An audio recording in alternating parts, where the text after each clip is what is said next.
Pour ne rien rater de nos programmes, n'oubliez pas de vous abonner à nos deux chaînes YouTube, le Média TV et le Média 24/7, et d'activer la cloche.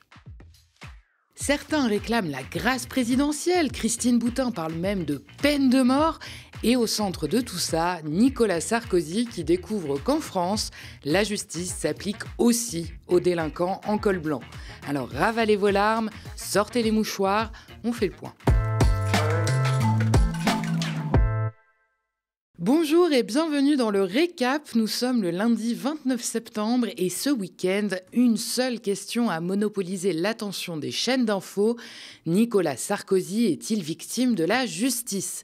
Il faut dire que l'ex-président de la République a tout fait pour que ça arrive.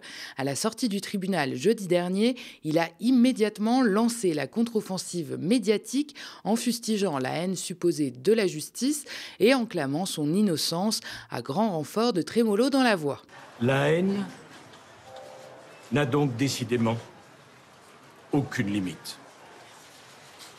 J'assumerai mes responsabilités.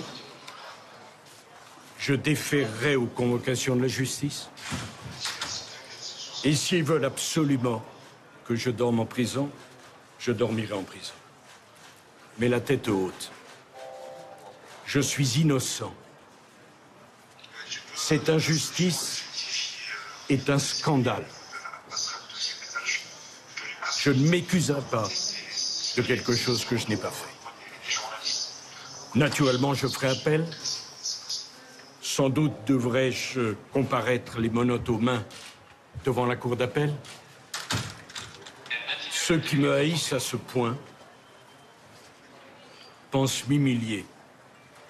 Ce qu'ils ont humilié aujourd'hui, c'est la France. C'est l'image de la France. Nicolas Sarkozy s'est aussi répandu dans la presse, pas n'importe laquelle d'ailleurs, le JDD, à qui il a accordé sa première interview de condamné. Enfin, sa première interview de condamné dans l'affaire des financements libyens. Tout un symbole. Il dénonce une décision soi-disant inédite et injustifiée. Pour lui, toutes les limites de l'état de droit ont été violées, rien que ça. Il y aurait même, toujours selon Sarko dans le JDD, une volonté d'humiliation des juges à son encontre. Certains de son camp politique, comme le sénateur Stéphane Le Rudulier ou encore son ancien conseiller spécial Henri Guénaud, ont même demandé la grâce présidentielle à Emmanuel Macron. Mais Sarkozy n'en veut pas. Je le cite, pour être gracié, il faut accepter sa peine et donc reconnaître sa culpabilité. Jamais je ne reconnaîtrai ma culpabilité pour quelque chose que je n'ai pas fait. Quoi qu'il en soit, l'ancien président de la République multicondamné peut compter sur ses soutiens. Henri Guénaud, dont on vient de parler, a aussi fait sa part de ce côté-là. Il était l'invité de Léa Salamé aux 20h de France 2 jeudi soir. Pour lui, c'est simple, on assiste à un coup d'État judiciaire. Rien de plus, rien de moins. On écoute. C'est une sorte de coup d'État judiciaire contre la séparation des pouvoirs. Pourquoi ? Parce que pour qu'il y ait un pacte de corruption, il faut des contreparties. Bon. Vous allez loin, un coup d'État judiciaire, oui, vous allez loin. C'est un coup d'État judiciaire contre la séparation des pouvoirs. C'est pas un coup d'État militaire, mais c'est un coup d'État judiciaire parce que la séparation des pouvoirs, c'est le fondement même de l'État de droit et c'est le fondement même d'une constitution démocratique. Sur le plateau de BFM, on a aussi eu le droit à Brice Hortefeux, ex-ministre de l'Intérieur de Sarkozy, et condamné en première instance dans le procès des financements libyens. Ami fidèle de l'ancien président de la République, il était jugé pour avoir agi comme intermédiaire à travers le réseau de Ziad Takedine et pour avoir organisé des transferts de fonds publics via des comptes offshore. Âgé de 67 ans, il a écopé d'une peine aménageable de 2 ans de prison et de 50 000 € d'amende. Et malgré ce pédigré judiciaire plutôt garni, les plateaux télé lui déroulent le tapis rouge façon tribune médiatique VIP. Nicolas Sarkozy, j'en suis totalement convaincu, est totalement innocent. Je peux le répéter 100 fois, ce mot-là. Et donc, qu'il soit très touché, c'est tout à fait normal. Alors, chacun s'exprime avec ses mots, avec son histoire, avec son tempérament. Mais moi, je vous dis une chose, c'est que quand il y a une injustice, que doit-on faire ? On doit combattre l'injustice. Et moi, c'est ce que je fais, c'est ce que je vais faire en faisant appel que j'ai d'ailleurs fait aujourd'hui. Mais voilà. Pas avec les mêmes mots, on l'aura noté, que Nicolas Sarkozy contre la justice, qui a dénoncé la haine contre lui aujourd'hui.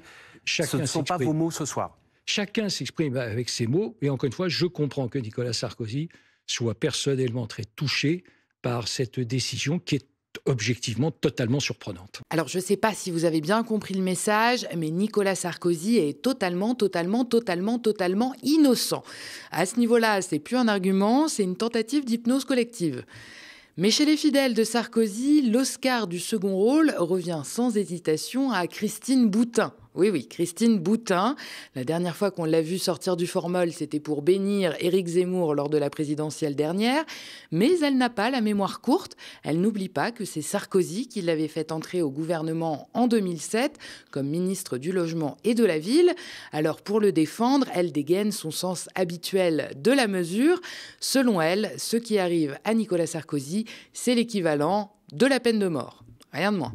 En 1793, on a guillotiné le roi. Aujourd'hui, il n'y a plus de peine de mort. Ce qui a été dit pour M.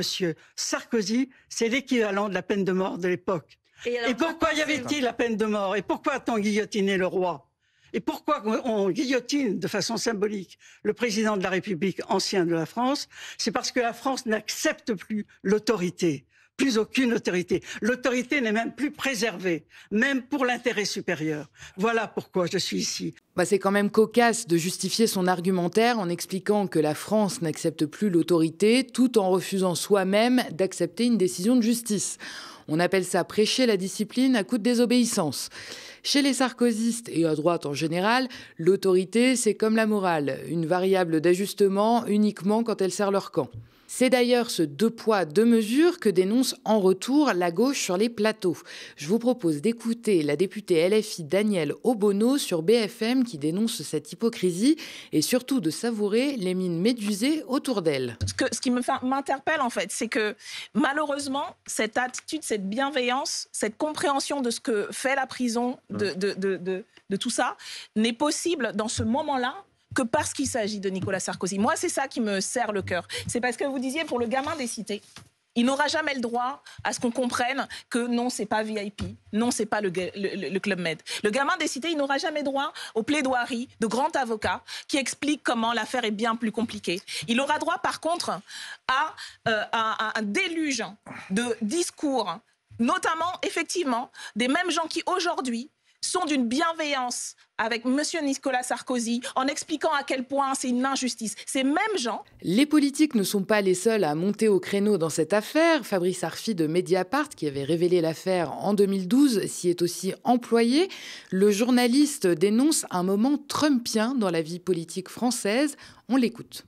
Mais je suis sidéré par le climat de conversation publique et médiatique autour du jugement. Expliquez-nous ça. C'est-à-dire qu'on a quand même un homme, un ancien président, si on parle de Nicolas Sarkozy, oui, qui a été condamné désormais 3 fois, dont une fois définitivement pour corruption, une autre fois dans l'affaire Big Malion, ça c'est le financement de sa campagne de 2012 en première instance et en appel pour financement illégal de campagne. D'ailleurs, il y a une audience le 8 octobre prochain à la Cour de cassation et qui vient d'être condamné pour association de malfaiteurs dans l'affaire gigantesque des financements libyens. Et la question qu'on se pose, c'est s'il y a un problème des juges avec la politique. On pourrait peut-être se demander si Nicolas Sarkozy n'a pas un problème, lui, avec le code pénal. Les juges, ils ne jugent pas des politiques, ils jugent des personnes qui sont soupçonnées d'avoir commis un délit. Il se trouve que ces personnes sont parfois des politiques. Et c'est souvent le cas, il se trouve dans la délinquance en col blanc et les atteintes à la probité qui concernent la rencontre du pouvoir et de l'argent. Donc c'est vrai que ça concerne assez peu les nécessiteux, ce genre de délit.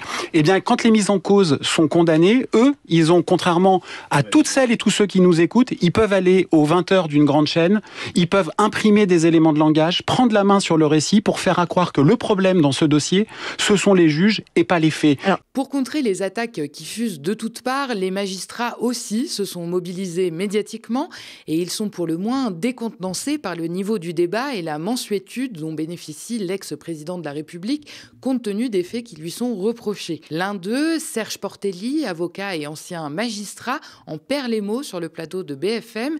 Il se dit choqué et rappelle que Nicolas Sarkozy n'est pas une victime dans ce dossier et encore moins une victime de la justice.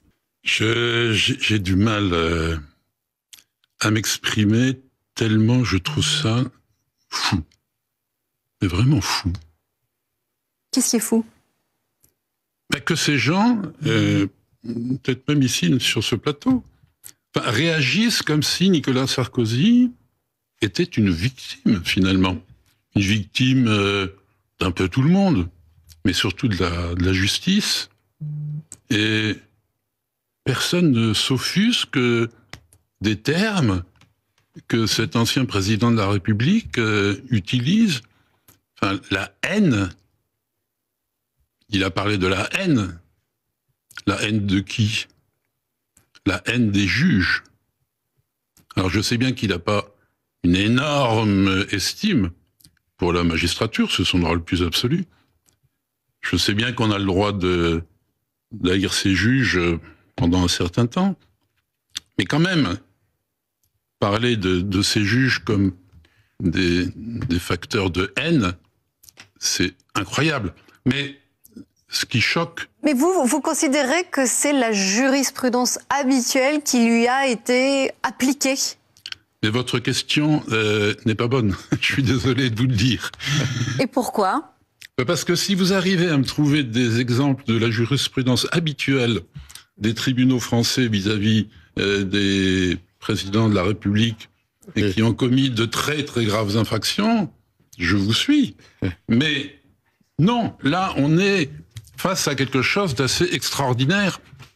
Et ce qui est extraordinaire, c'est pas la peine, c'est pas le procès.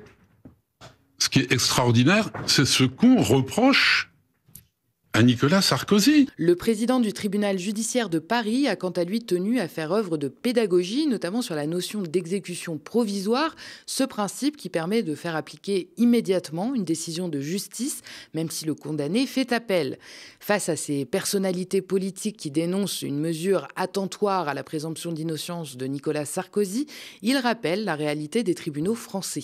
On l'écoute, c'était ce matin sur France Inter. J'ai l'impression que les uns et les autres découvrent la réalité de la justice de notre pays. Mais tous les jours, va aller en comparution immédiate. Les personnes sont incarcérées alors qu'elles peuvent faire appel, alors qu'elles sont dans le délit d'appel. Souvent parce qu'ils présentent un risque de trouble à l'ordre public, un risque de récidive, un risque pour la sécurité des Français. Oui, alors, ça va être un peu technique, mais ces critères sont les critères avant le jugement. C'est le critère de l'article 144. Après le jugement, on n'est pas dans la question de la réitération ou la question des risques de pression. C'est la question de la gravité exceptionnelle des faits. C'est pas la même motivation. Quand on vient dire, non mais c'est important, la motivation d'un mandat de dépôt avant le jugement et après le jugement n'est pas le même en procédure pénale. En ce qui concerne Nicolas Sarkozy, la décision est justifiée par la préparation d'une corruption au plus haut niveau possible, a dit le tribunal.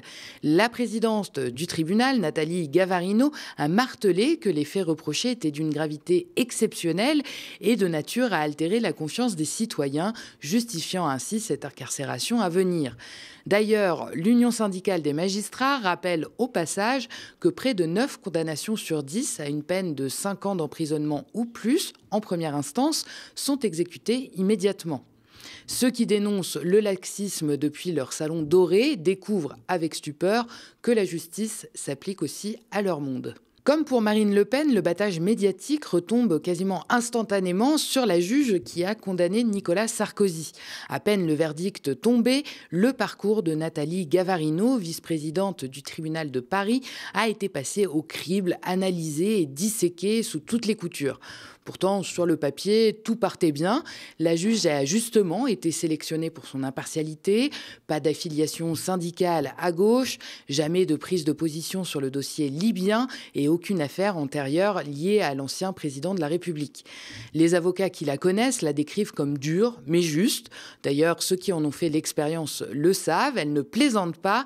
C'est elle qui avait condamné les époux Fillon en première instance en 2020. Dans ce parcours, une seule interaction avec Nicolas Sarkozy, c'était en 2011, quand Nathalie Gavarino était représentante de l'USM, l'Union syndicale des magistrats. C'est le syndicat majoritaire qui se revendique justement apolitique et pluraliste. Nicolas Sarkozy, alors chef de l'État, avait mis en cause la responsabilité des magistrats dans un meurtre sordide, celui de la jeune Laetitia Perret en Loire-Atlantique, assassinée par Tony Meillon, déjà condamné pour d'autres faits.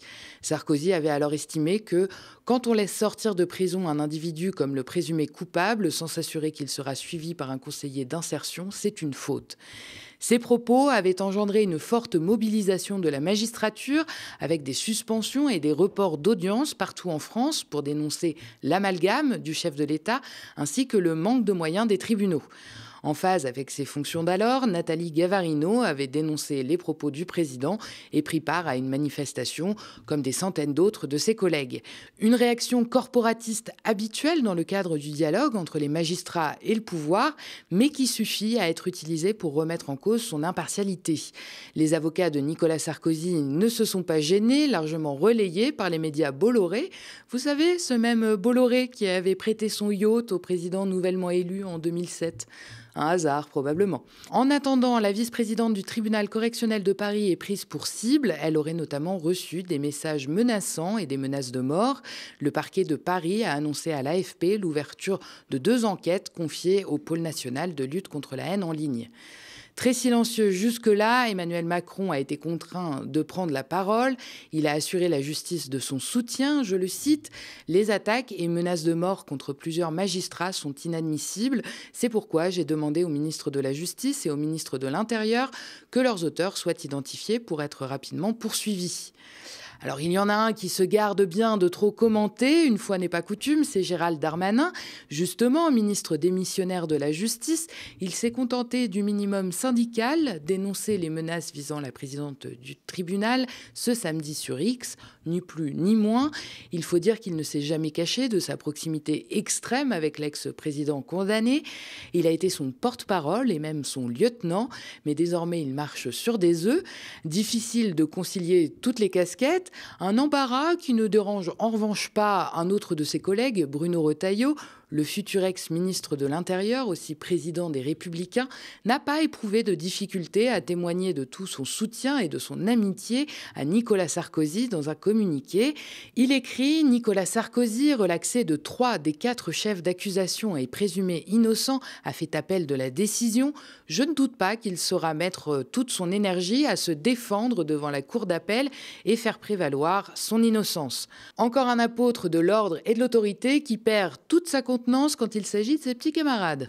Et pourtant, battage médiatique et fan-club ou pas, Nicolas Sarkozy ira bien en prison, comme des milliers de condamnés chaque année.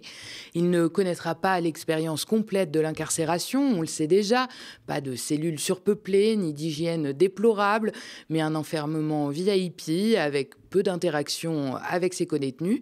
Et pourtant, il découvre enfin ce que signifie réellement l'application de la politique pénale qu'il a lui-même défendue pendant plus de 40 ans. Multicondamné et embourbé dans une avalanche d'affaires judiciaires, il transforme chaque verdict en mélodrame médiatique, clamant son innocence et criant au complot. Comme Marine Le Pen avant lui, il s'en prend à la justice dès qu'elle ose appliquer la loi, une loi dont il a toujours vanté la sévérité. Mais rappelons-le, la justice ne fait pas la loi, elle se contente de l'appliquer et elle doit le faire de façon impartiale. Son couperet n'est pas réservé aux précaires, aux racisés et aux petites gens qui galèrent. Il s'applique à tous, même aux plus puissants, ex-présidents compris. Si cette réalité judiciaire les choque tant, les élus peuvent toujours réviser la loi, mais certainement pas créer un régime d'exception pour la délinquance en col blanc. On poursuit avec l'actualité politique. Le brouillard persiste autour du budget 2026. Sous menace d'une motion de censure, comme ses prédécesseurs, le Premier ministre Sébastien Lecornu continue d'essayer de plaire à tout le monde. Ses proches préviennent, ce ne sera pas le budget de Lecornu, pas le budget PS, pas le budget RN. Alors on ne sait pas bien ce que ce sera, mais probablement rien qui ne convienne à tout le monde. Le Parti socialiste, de son côté, tente de mettre la pression. Dans la matinée du lundi 29 septembre, Olivier Faure a exigé de Lecornu que ce dernier lui présente, je cite, une copie complète de son projet de budget. Le premier secrétaire socialiste a déclaré « Si rien ne change, le résultat est déjà connu, il y aura une censure et donc ce gouvernement tombera. Il y aura vraisemblablement une dissolution à laquelle nous sommes prêts. » Pour passer la pommade au parti de l'opposition, Sébastien Lecornu veut insister sur l'exemplarité en annonçant notamment que Matignon n'augmentera pas ses moyens de fonctionnement après avoir déjà par décret supprimé les avantages aux ex-premiers ministres. Un scénario qui frôle l'indécence à l'heure où les services publics sont dans un état tel que l'hôpital d'Évreux fait appel à l'emprunt citoyen pour pouvoir ouvrir de nouveaux lits. On poursuit avec l'environnement. L'Europe se réchaufferait 2 fois plus vite que le reste du monde. C'est l'alerte lancée par l'Agence européenne de l'environnement via son rapport 2025. Cet état des lieux réalisé tous les 5 ans déplore notamment le recul de la nature et de la biodiversité sur terre, en mer et dans les cours d'eau. En cause, la surexploitation agricole et industrielle. Les ressources en eau sont particulièrement menacées. Un tiers du continent manque déjà d'eau. Un problème largement soulevé par les organisations militantes et associatives au sujet notamment des projets de méga-bassines dans les Deux-Sèvres qui dénoncent régulièrement l'accaparement de la ressource au profit de l'agriculture intensive. L'agence appelle les États membres de l'UE à poursuivre les efforts sur les énergies renouvelables et à mettre en œuvre sans délai les engagements pris dans le cadre du Pacte vert européen. Et on termine avec l'international comme d'habitude et la situation à Gaza. Plus de 50 Palestiniens ont été tués par l'armée israélienne ces 24 dernières heures. Presque 20 blessés sont également à déplorer. Du côté du gouvernement israélien, le ministre des Finances, Bezalel Smotrich, a réclamé une liberté d'action totale, je le cite, pour l'armée dans l'enclave palestinienne. Ce dernier dit aussi espérer l'annexion de la Cisjordanie occupée, mais Donald Trump y a posé son veto. Une rencontre doit par ailleurs avoir lieu lundi à la Maison-Blanche entre Donald Trump et Benjamin Netanyahou sur la question gazaoui. Le président américain promet sur son réseau social une première historique au Moyen-Orient et plaide pour un cessez-le-feu immédiat suivi d'un retrait progressif des forces d'armée israéliennes et de la libération des otages palestiniens. Le président américain a déclaré en amont de cette rencontre « Nous avons une réelle chance d'atteindre quelque chose de grand au Moyen-Orient ». Dans l'attente de ce moment, des familles d'otages israéliens toujours détenus par le Hamas ont écrit à la Maison-Blanche demandant de mettre la priorité sur la libération des otages et le cessez-le-feu. La question de la Cisjordanie occupée depuis 1967 sera également au centre des discussions, Netanyahou étant confronté à la pression de ses alliés d'extrême droite. Rappelons que le bilan officiel, largement sous-estimé à Gaza, est de 66 000 morts et 168 000 blessés. Merci d'avoir regardé cette nouvelle édition du Récap. N'hésitez pas à nous laisser vos impressions en commentaire si vous nous regardez sur YouTube ou via email si vous nous regardez à la télé. Et souvenez-vous, il y a un peu plus d'1 an, le média a été auditionné par l'Arcom pour investir la TNT.